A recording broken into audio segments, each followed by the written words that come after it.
wabarakatuh. Perkenalkan, saya Muhammad Abdul Jadil dengan NIM 2450100033. Nah, di sini saya akan membahas tentang mengenai makalah yang berjudul riba. Oke, langsung saja. Yang pertama yaitu definisi riba. Menurut bahasa, riba memiliki beberapa pengertian. Antara lain, yang pertama ialah bertambah. Al-ziyadah, karena salah satu perbuatan riba adalah meminta tambahan dari sesuatu yang dihutangkan. Yang kedua, berkembang atau tumbuh, dalam kurung an-numu. Di sini karena salah satu perbuatan riba adalah membungkam harta, uang, atau yang lainnya yang dipinjamkan kepada orang lain. Yang ketiga, berlebihan atau menggelembung, dalam kurung al-ulu. Menurut pandangan para ahli tafsir Al-Quran dan para pemohon Islam tentang riba yang dikutip oleh Muhammad Syarif Chandani, di antaranya adalah menurut dari Muhammad Asad, dalam pengertian terminologi yang umum istilah tersebut bermakna tambahan atau kenaikan dari sesuatu melebihi dan di atas jumlah atau ukuran yang asal. B. Menurut Syekh Abdul Ala Al-Maududi, riba digunakan untuk menyebut sejumlah tambahan yang dikenakan oleh kreditur pada debitur secara tetap pada pokok utama yang ia pinjamkan, yakni bunga. C. Menurut Syekh Waliullah dari Belgia, unsur riba terletak di dalam hutang yang diberikan dengan syarat si penghutang akan membayar ribanya atau lebih baik daripada apa yang ia terima dari si pemberi uang.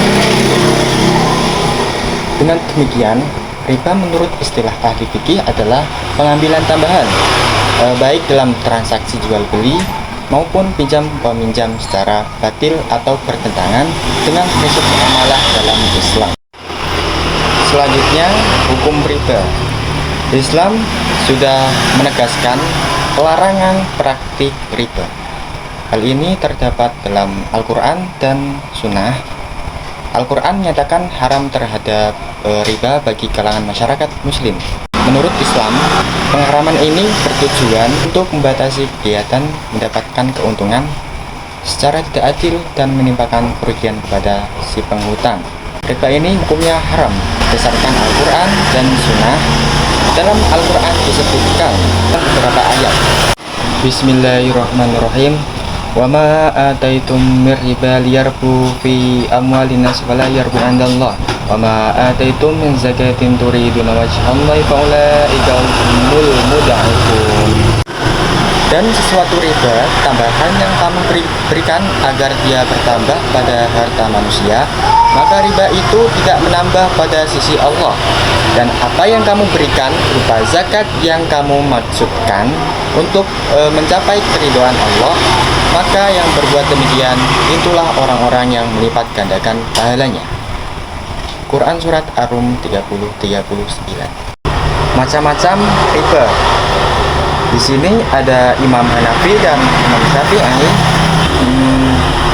Imam Hanafi mengatakan bahwa riba itu terbagi menjadi dua, yaitu riba al-fadl dan riba an-nasa. Sedangkan Imam Asy-Syafi'i membaginya menjadi tiga, yaitu riba al-fadl, riba an-nasa, dan riba al-riyad. Adapun al-mutawali menambahkan keempat, yaitu riba al-qard. Semua jenis riba ini diharamkan secara ijma berdasarkan nas Al-Quran dan hadis Rasulullah. Pelarangan riba dalam Al-Quran. Riba sangat diharamkan dalam fikih Islam dan menurut Rasulullah sebagai salah satu perkara yang membiasakan dan termasuk salah satu kelompok 7 dosa besar. Al-Quran sendiri telah menetapkan keharaman riba dengan redaksi tahrim secara jelas dan tidak mengandung penafsiran lainnya. Umat Islam dilarang mengambil riba apapun jenisnya. Larangannya supaya umat Islam tidak melibatkan diri dengan riba sumber dari berbagai surat dalam Al-Quran dan Sunnah Rasulullah. Larangan riba yang terdapat dalam Al-Quran tidak diturunkan sekaligus, melainkan diturunkan dalam 4 tahap. Baik, yang pertama, Allah SWT menunjukkan bahwa riba bersifat negatif serta menolak anggapan bahwa pinjaman riba pada zahirnya menolong mereka yang memerlukan sebagai suatu perbuatan yang mendekati diri atau takarub kepada Allah SWT. Tahap yang kedua, Allah SWT telah memberikan isyarat tentang keharaman riba melalui kecaman terhadap praktik riba kalangan masyarakat Yahudi, dan akan memberikan balasan yang keras pada mereka yang mempraktikkan riba.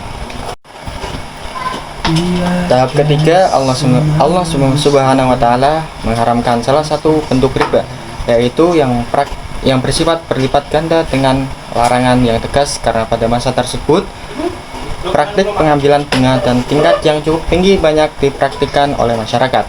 Hal ini disampaikan oleh Allah Subhanahu wa Ta'ala dalam surat Ali Imran ayat 130. Tahap yang terakhir, Allah Subhanahu wa Ta'ala mengharamkan riba secara total dengan segala bentuknya.